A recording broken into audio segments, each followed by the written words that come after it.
Welcome back, horror fans, to the Real Talk Horror. If you're new here, this is where we slow down and dissect the darkest corners of cinema, exploring the films that keep us on the edge of our seats or hiding behind the couch. And for our longtime listeners, you know we've been on an incredible journey through the filmography of the one and only John Carpenter. Today, we're reaching the final stop in this Carpenter retrospective, and wow, what a ride it's been. Today's film, The Ward. This is Carpenter's last feature-length film to date, released back in 2010. It's a movie that's as intriguing as it is polarizing. For fans of his work, The Ward represents a departure from some of his earlier, more iconic styles, while still maintaining that underlying Carpenter DNA we've come to know and love. So, why The Ward? Why is this film special in Carpenter's career? Well, for starters, it's a psychological horror, a genre he hasn't fully immersed himself in before. Unlike the apocalyptic terror of The Thing or the slasher simplicity of Halloween, this film takes us into the mind. It's intimate, confined, and dripping with paranoia. And here's the thing, this wasn't just another project for Carpenter. This was his return to the director's chair after nearly a decade-long hiatus. Think about that. After classics like The Fog, They Live, and Christine, the man took a break. A long one.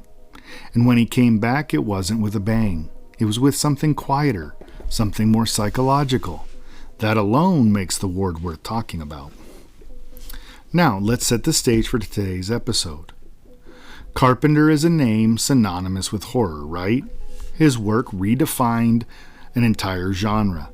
He gave us Michael Myers, an Antarctic Nightmare, and a dystopian New York City ruled by Kurt Russell.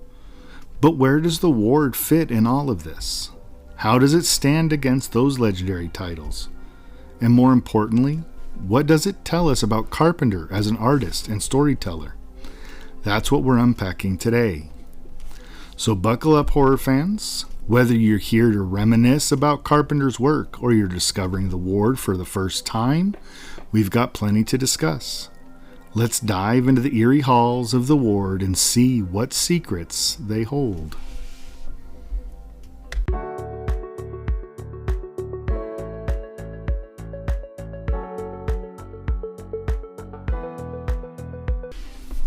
Okay, so let's dive into the story of The Ward. But of course, we'll keep things as basically spoiler-free for now. So, what's it all about?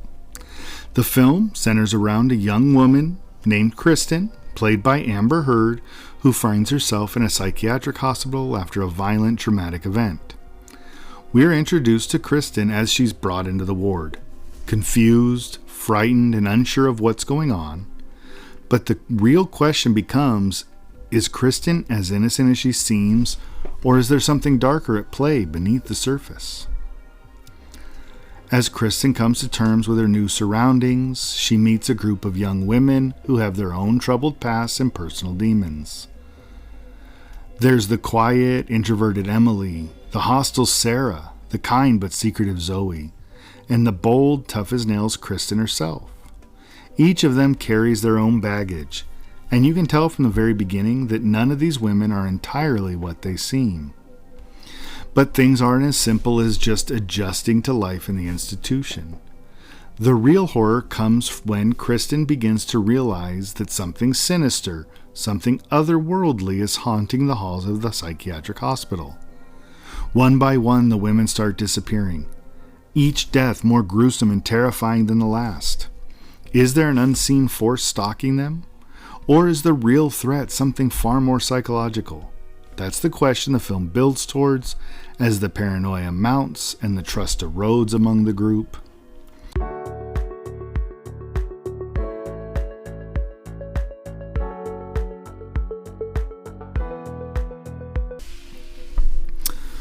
So let's talk about the core themes of The Ward, because this is where Carpenter's storytelling shines through. On its surface, this is a typical haunted house type movie, but it quickly becomes clear that Carpenter is using the setting to explore something much deeper, some much darker themes. First up is paranoia. It's a classic trope in many of his films. The Thing, Halloween, In the Mouth of Madness. He toys with the idea that you can never trust anyone, and The Ward is no different. The women are all suspicious of one another, and as the disappearances start, everyone begins to question what's real and what's just a figment of their imagination. Are the women being stalked by a malevolent spirit, or are they simply unraveling mentally in a confined space? Carpenter does an excellent job of making us and the characters question everything. Then there's survival. These women are trapped, both physically in the ward and mentally in their own broken psyches. As the supernatural terror escalates, the stakes get higher, and we see just how far each character will go to survive. Whether it's trusting others, betraying them, or succumbing to the darkness, there's a real sense of isolation here. Not just because the characters are physically trapped in the hospital, but because they're all grappling with their own personal fears and trauma. And that brings us to another key theme, the fragility of the human mind. Carpenter explores how a traumatic event can distort reality, how memories can betray you, and how our minds, especially in extreme conditions, can create their own monsters. The film frequently blurs the line between reality and illusion, and it's hard to tell if the horrors Kristen and the others face are real or products of their collective breakdowns. It's a fascinating and somewhat haunting examination of the human psyche, and Carpenter does it in his signature understated way. And when it comes to the characters, this film does a lot with relatively little. You've got Kristen, played by Amber Heard, who brings strength and vulnerability to the role. Kristen's a complicated character. At first, she comes across as a victim, but as the story progresses, it becomes clear that there's more to her than meets the eye. Then there's Sarah, the manipulative and somewhat unpredictable patient who keeps everyone on edge, and Emily, the quiet, fragile one who might just be the most broken of them all. Each of these characters play into the larger theme of trust and deception, which builds a tension throughout the film.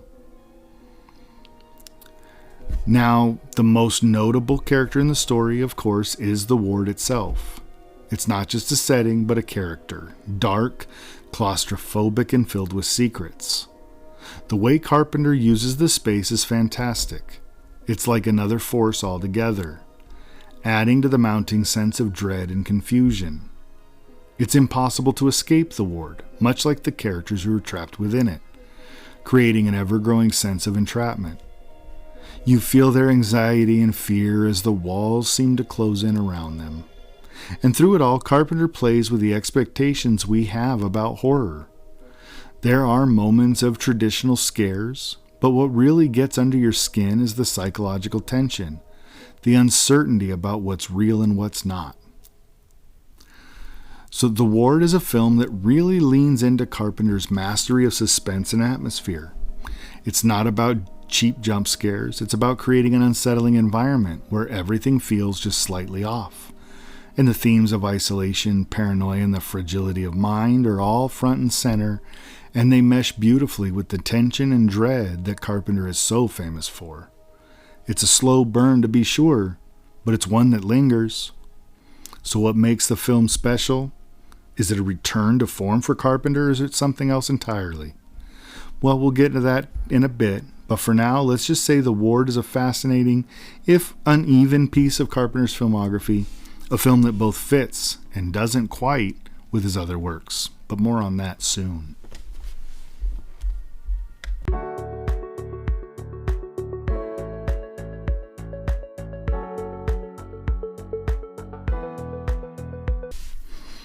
All right, so let's pull back the curtain on The Ward and take a look behind the scenes to see how it all came together. After nearly a decade-long hiatus from directing, John Carpenter made his return to the director's chair with a modest budget of around $10 million. Compared to his more recent pictures, Vampires and Ghosts of Mars, that were all in the $20+ million range, this was a small-scale production by comparison. But as Carpenter always proves, it's not about how much you spend. It's about how much you get out of what you have. Now, the setting of the ward is a crucial part of its success. The film was shot in a real, decommissioned mental hospital in Oregon. And let me tell you, that location choice was genius. The place is naturally eerie. There's something unsettling about it. The peeling paint, the long dark hallways, and the sense that everything is frozen in time. The hospital was once a functioning institution, and that authenticity adds a layer of realism to the setting that makes it all the more chilling. When you see the characters walk through the halls, it doesn't feel like a set. It feels real. And that reality brings a level of creepiness that CGI or a studio set just couldn't replicate. And speaking of realism, talk about the man behind the camera, John Carpenter himself. We know him as the mastermind behind some of the greatest horror scores of all time. Halloween, Escape from New York, The Thing, the list goes on. But The Ward is one of those rare occasions where Carpenter didn't compose the music himself. Instead, the film's score was handled by Mark Killian, a composer known for his work on Rendition and Eye in the Sky. Now, Killian's score is notably different from Carpenter's iconic synth-heavy style. It's much more orchestral, almost grand in its scope. The music has a certain elegance to it, and it creates a haunting atmosphere that's a bit more subdued compared to Carpenter's usual approach. But it still fits the tone of the film. It gives the horror a more classical, operatic edge, which complements the psychological terror unfolding on screen. Let's talk about the casting, because that's another area where The Ward stands out. Carpenter's choice to cast Amber Heard as the lead, Kristen, was pretty bold. At the time, Heard was best known for roles in films like Pineapple Express and The Rum Diary, not necessarily for her involvement in the more psychological drama horror. But she really kind of pulls it off here. Kristen is a complex character, tough, vulnerable, confused, and Heard brings a depth to her that keeps us on edge throughout the film. Her performance is nuanced enough and keeps us guessing, and that's no small feat in a film where reality is constantly in question. She's not alone in this. The supporting cast really elevates the material as well. Danielle Panabaker, who plays the shy and quiet Emily, brings a soft, delicate presence to the contrast that contrasts really well with the more aggressive personalities in the ward. Then there's Mamie Gummer, who plays Zoe, one of the more sympathetic patients. Gummer does this great job of portraying someone who's clearly struggling, but still trying to maintain a sense of normalcy amidst all this chaos.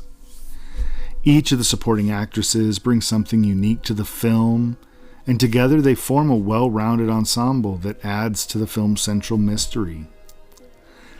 And then there's the production design. This is where The Ward really shines. The design team did an incredible job creating a space that felt isolated, oppressive, and psychologically unsettling.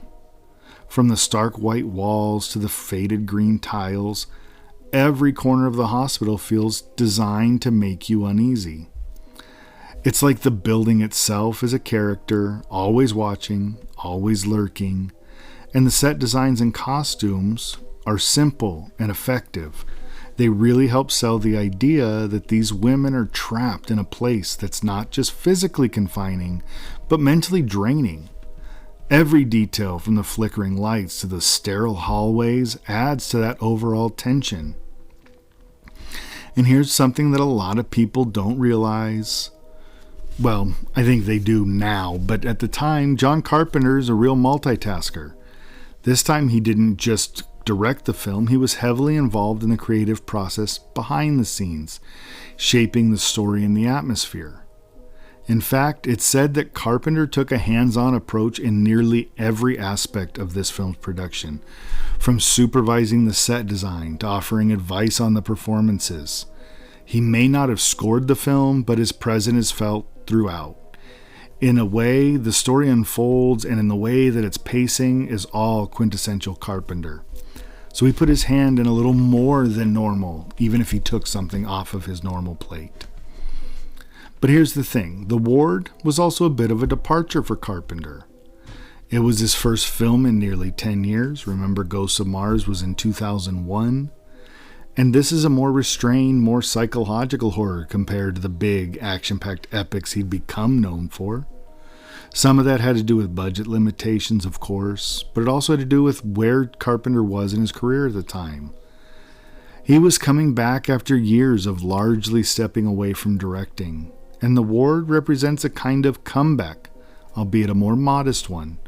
It's a more introspective, low-key return, and in some ways it reflects the darker, quieter side of Carpenter's filmmaking that's often overshadowed by his larger films.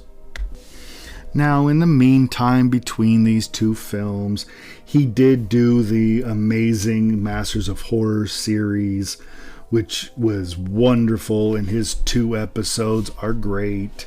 The Cigarette Burns is one of my favorites, and Pro-Life is another wonderful, wonderful take on a short-form film.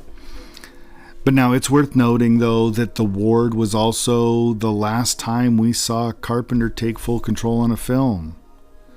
After this, his directorial output slowed down even further as he focused more on producing and scoring. He did come back and do some music video stuff and his new TV show, but he wasn't doing film anymore. So in a way, The Ward marks the end of an era for Carpenter. As of now, his final feature as a director, and it's a fascinating, if not perfect, send-off to his career behind the camera. So there's a little peek behind the scenes of The Ward. From the chilling location to the creative team's careful attention to detail, it's clear that every part of this production was crafted to keep us on edge. But even beyond the technical aspects, it's Carpenter's unique touch that makes the film stand out. His knack for building tension, his exploration of psychological horror, and his ability to create a sense of paranoia marks The Ward as both a fascinating and unsettling watch. And that's kind of what we love about him, right? Next, we'll take a deeper look at how The Ward fits into the overall legacy. But for now, let's just take a moment to appreciate the magic that made this film possible and look at his signature style.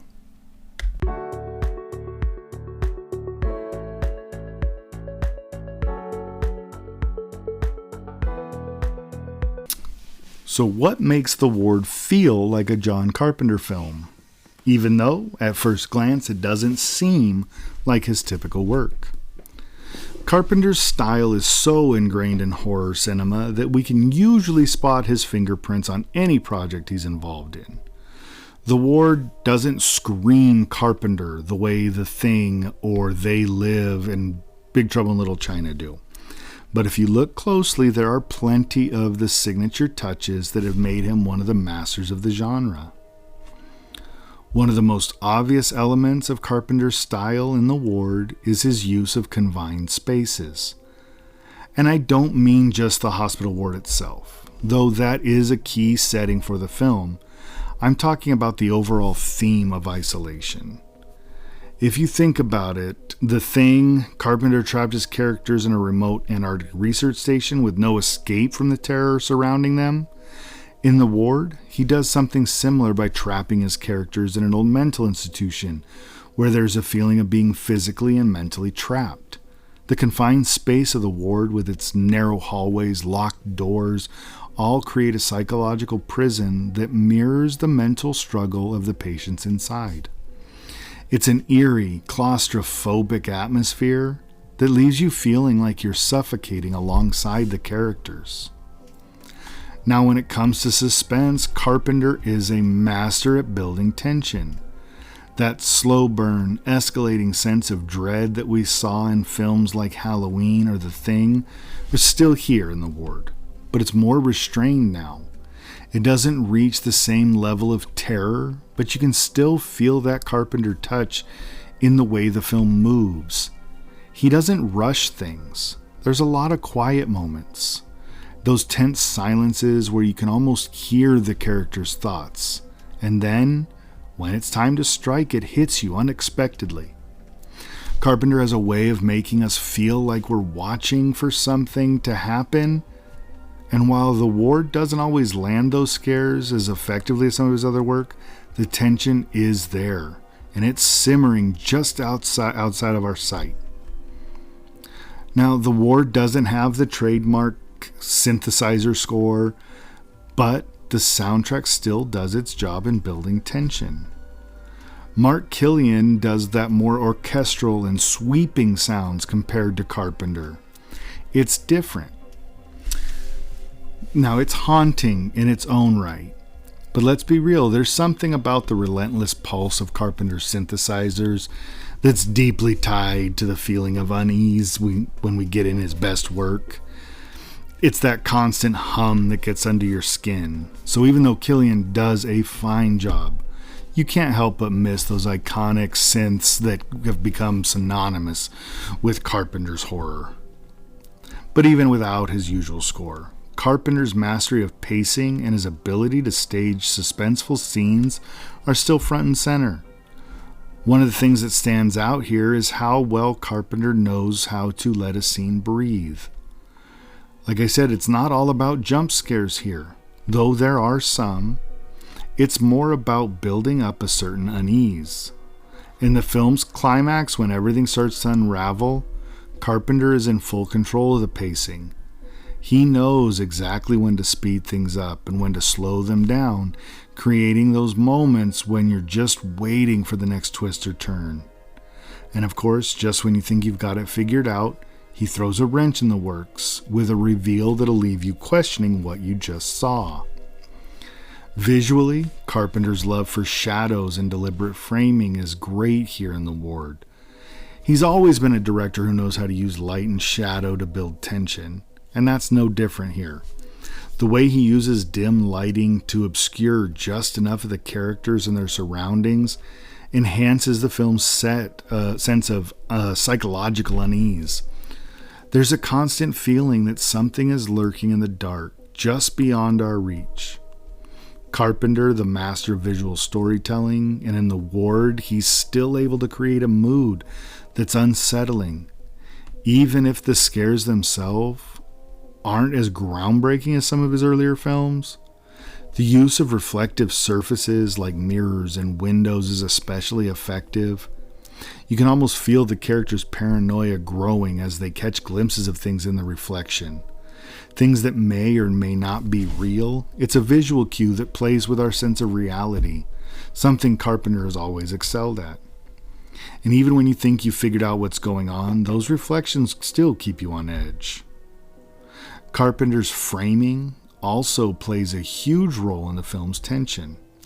Every shot feels meticulously planned, from the way characters are placed in the frame to how the camera moves through the hospital.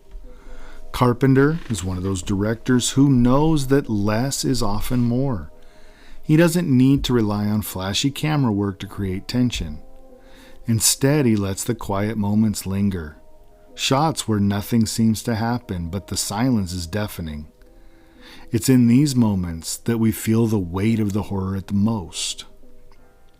The feeling that something's coming, but you just don't know when or where.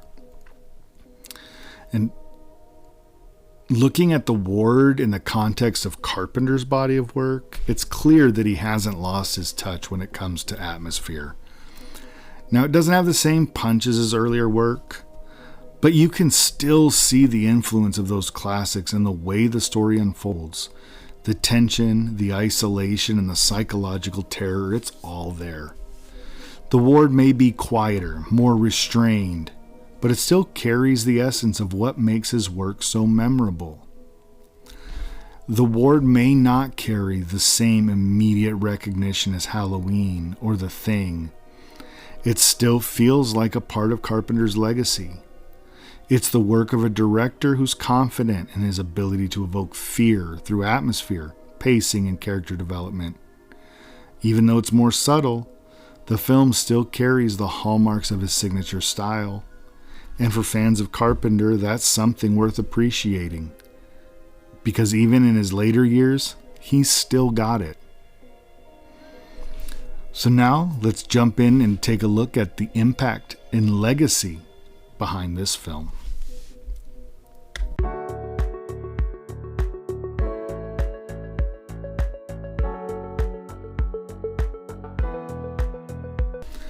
So let's take a step back and think about where The Ward fits into Carpenter's vast and celebrated legacy. We've already acknowledged that this film isn't going to be remembered in the same breath as The Thing, Halloween, They Live. It doesn't have the immediate cult status or the lasting influence of his more genre-defining films. But that doesn't mean that it's without merit, or that it doesn't hold a place in his body of work. It's an interesting footnote, a kind of late career detour that resonates with fans who appreciate a more psychological and atmospheric take on horror.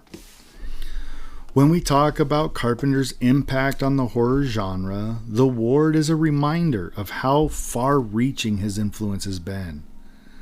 This is a director who in the 70s and 80s defined the genre with films that have become timeless touchstones. His work, whether it's the slasher suspense of Halloween, the claustrophobic horror of The Thing, or the politically charged They Live, has shaped not only how horror is made, but how it's experienced by audiences. What made Carpenter stand out in horror would be his ability to take simple, even pulpy premises, like a group of kids trapped in a house or a government conspiracy involving mind control, and elevate them with his knack for atmosphere, pacing, and tension. The truth is, even though The Ward doesn't quite capture the magic of his earlier works, it's a subtle reminder of the artistry that made him a legend. Now let's get to the heart of what The Ward does right. Sure, it doesn't have the high-octane thrills or in-your-face scares of some of his other films, but it carries forward one of Carpenter's greatest strengths: atmosphere. This movie is all about that slow burn. It's not about the jump scares or grotesque showy violence. It's about the dread that creeps in little by little. This type of tension building is something Carpenter has always excelled at. And in The Ward, even though it's restrained, it still has that essence. In a way, The Ward reminds us of how Carpenter was able to take something seemingly mundane, like a psychiatric hospital, and turn it into a space of suffocating paranoia. It's a space where isolation, fear of the unknown, and a creeping sense of doom rule the day. And that's classic Carpenter. What's really fascinating here, though, and about Carpenter in general, is his ability to adapt to different subgenres of horror. Over the years, he's gone from supernatural horror to sci-fi horror to political allegory and even to action horror hybrids. The Ward, with its psychological focus and a somewhat more traditional haunted house vibe, shows that he can work within yet another subgenre without losing his distinct voice. This is a director who never stuck in a single lane. While the film itself might not feel as fresh or groundbreaking, it's still a testament to his versatility and ability to evolve within the genre. And let's talk about legacy. Because even though The Ward doesn't have the cultural impact of his bigger hits, it still adds to the greater conversation of his career. The Ward came out at a time when horror was moving in a different direction. The early 2000s saw the rise of remakes, supernatural thrillers, and the postmodern self-aware horror films. In that context, The Ward feels like a bit of a throwback. A Carpenter film made at the time when audiences were maybe expecting something more along the lines of The Ring or Paranormal Activity. Instead, Carpenter delivered something more rooted in the slow burn horror of his early days, an homage to films like The Shining with its isolated setting and the psychological unraveling of its characters. And while The Ward didn't dominate the box office or spawn a franchise, it still made its mark on the people who saw it. It's one of those films that over time found an audience. A group of horror fans who appreciate what Carpenter was going for. Now, they won't rank it with his most iconic works, but respect it for what it represents. A director staying true to his roots, even at the tail end of his career. One of the lasting impacts of The Ward is how it serves as a bittersweet reminder of Carpenter's place in the evolution of horror. At the time of its release in 2010, horror was going through a bit of an identity crisis. The genre was flooded with remakes, found footage films, and jump scare fests. But Carpenter, even as he was stepping back from the spotlight, was still trying to bring a different kind of horror to the table. There's a certain nobility in that, in sticking to the elements that made him a legend, even when the trends were shifting away. And for those of us who grew up watching the classics, The Ward is a reminder that Carpenter was never just about the blood and gore. He was always about creating tension, atmosphere, and a fear of the unknown. So where does The Ward sit in Carpenter's legacy? Maybe not at the very top of the mountain, but it's certainly not at the bottom either. It's a film that I believe will continue to be appreciated by those who understand the nuances of Carpenter's career. A film that proves he could still deliver tension and atmosphere even if it didn't have the same cultural impact as his earlier work.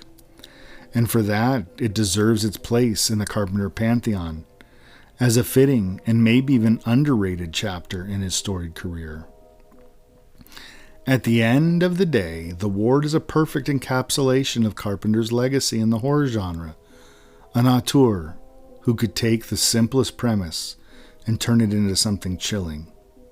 It's not his most iconic film, but it certainly carries the spirit of his work forward, and that's something I appreciate.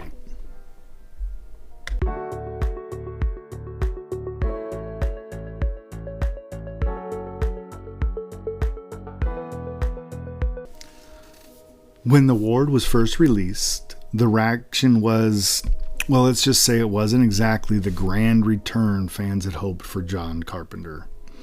Critics were pretty lukewarm in their responses. The film holds a middling score on Rotten Tomatoes, with many reviewers praising its atmosphere and the subtle tension that Carpenter still manages to create. But there was also a significant portion of critics who criticized the film for being predictable, lacking the innovation and impact that had come to define his best works. It's easy to understand why people felt that way.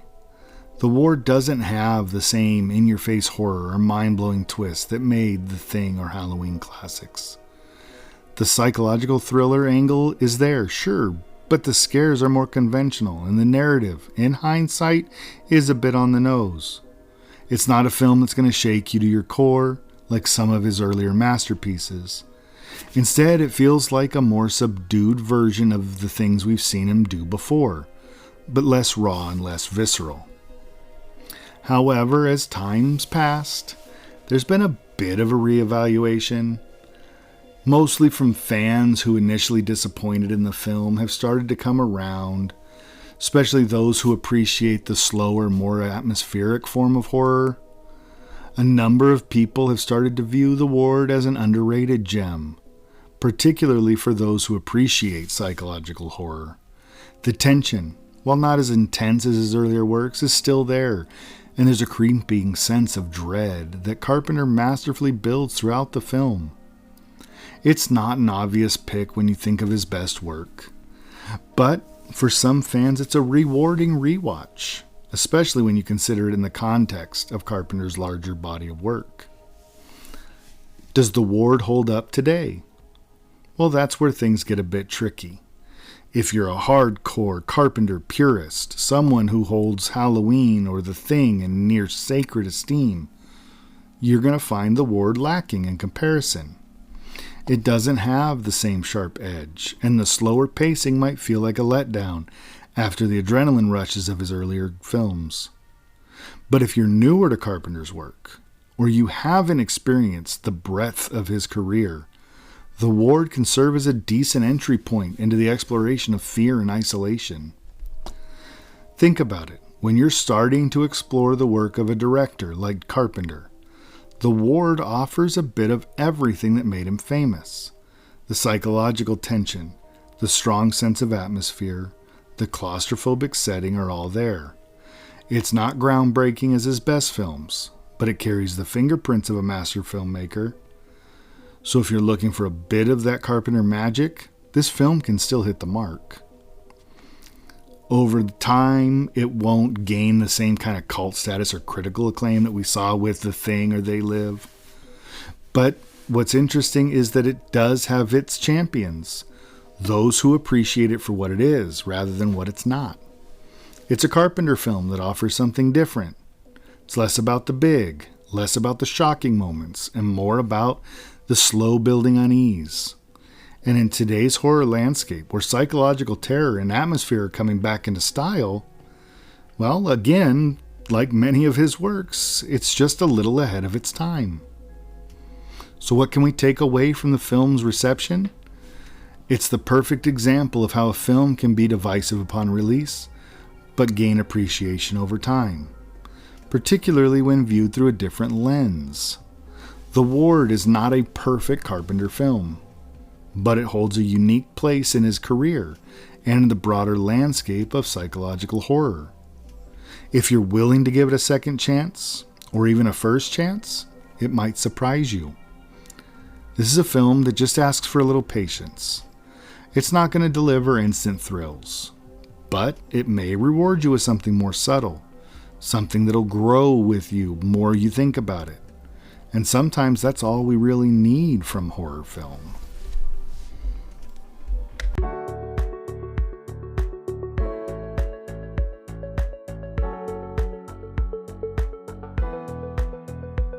Now I want to just dive into a little bit about some of the more memorable moments and see how they measure up. And one of the standout scenes that immediately comes to mind is when the ghost first makes her appearance. Now, we've all seen our fair share of jump scares in horror films. But Carpenter, being the master of suspense that he is, doesn't just throw in a cheap scare. He builds up to it with some serious tension. And when the ghost finally appears, it's rather chilling. It's the kind of scene that'll make you jump, but also leaves you with that lingering feeling of unease. Yes, it is a classic jump scare, but the way it's executed makes it feel fresh, even if we've seen similar moments in other films. The ghost itself, as an entity, serves more than just a simple scare.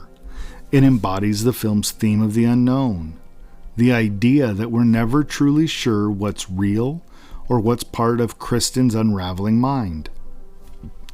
The tension builds as the characters begin to question their own perceptions, and that's where the psychological horror comes in. The line between what's real and what's imagined becomes blurred. It's not just about the ghost, it's about the fragility of the mind, and that makes every eerie moment feel even more sinister. Now, we can't talk about The Ward without addressing the twist ending. I won't spoil it for you, don't worry. But let's just say it's one of those moments that really divides the audience. You either love it or you hate it. For some, the twist is a brilliant move that adds new layers to the story. It recontextualizes everything you've seen and forces you to think about the film in a completely different way. For others, though, it feels like a bit of a cheat. Like the story was leading us down one path, and then suddenly we're thrown a curveball that doesn't really sit right with everything that's come before. Personally, I think the twist works in the context of the film. The Ward isn't about conventional scares or gore. It's more about unsettling us in the audience and making us question our understanding of the narrative. And that twist, it plays right into that sense of unease. But I totally get why it might rub some viewers the wrong way. It's the kind of ending that can feel like a betrayal if you're expecting a more straightforward horror story. So The Ward is different from his other work in how it fully embraces the psychological horror subgenre. This is the first time Carpenter has taken a deep dive into that particular niche. And it really is fascinating to see him explore fear in a restrained way. Compared to the intense visceral horror we see in Halloween and The Thing, The Ward takes a quieter approach, more like The Fog, one that's less about jump scares and more about creating a sense of lingering dread. Don't get me wrong, there are still plenty of creepy moments. The ghost, the strange happenings in the ward, and the atmosphere of isolation. Those moments are all there. But what Carpenter does here is less in your face and more about letting the tension build slowly, allowing the psychological effects to creep under your skin. It's like the film is working from the inside out, making us question the character's sanity and our own perception of what's real. And that's an interesting departure from Carpenter's more overtly horrific films. But it's still very much his film. This restraint, though, might be one of the reasons The Ward doesn't have the same impact as his earlier work. Fans of those more intense, monster-driven horror might find the slower pacing and the focus on atmosphere a bit of a letdown. But those of us who appreciate that slow burn and more cerebral approach, The Ward delivers that in spades. Ultimately, this is a fun movie. Now, we've explored the scenes, the themes, and what sets The Ward apart from his other works. So stick around, and when we come back, we'll take a look at my final thoughts on The Ward.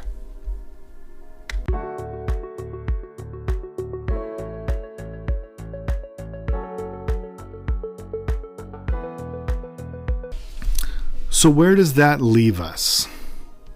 Well, The Ward is certainly not going to make it to the top of my list. And it's not the kind of film that's going to knock my socks off like Halloween or The Thing or even In the Mouth of Madness did. But that doesn't mean it's not worth your time. It's intriguing, it's flawed, but it's an addition to Carpenter's filmography that is appropriate and really fun to watch, especially if you appreciate psychological horror. It's a film that does a lot with atmosphere and tension rather than relying on gore and jump scares. It has some jump scares, but in that sense it shows a different side of Carpenter, one that explores fear from a quieter, more cerebral angle, more like he did in The Fog. Now, if you're a Carpenter purist, you might walk away feeling maybe a little disappointed. The Ward doesn't carry the same punch as his early work, and it may leave you wishing for the sharp, synth-heavy score and the all-out terror that made his earlier work so iconic. But if you like the psychological horror, the films that mess with your head and play with your perception, this has its moments. So for me, The Ward is a 6 out of 10. I don't think it's a must-see for everyone, but if you're a Carpenter fan or you enjoy the tension and unease of psychological horror can create, it's worth watching. And if you're a completist, then you have to see it, right? You'll want to see how this film fits into his evolution as a director, how he handles the more intimate, confined settings, and how he tweaked his usual style to explore fear from a different perspective. Now, is it his best work? No. But it's still a film that has its distinct place in his catalog.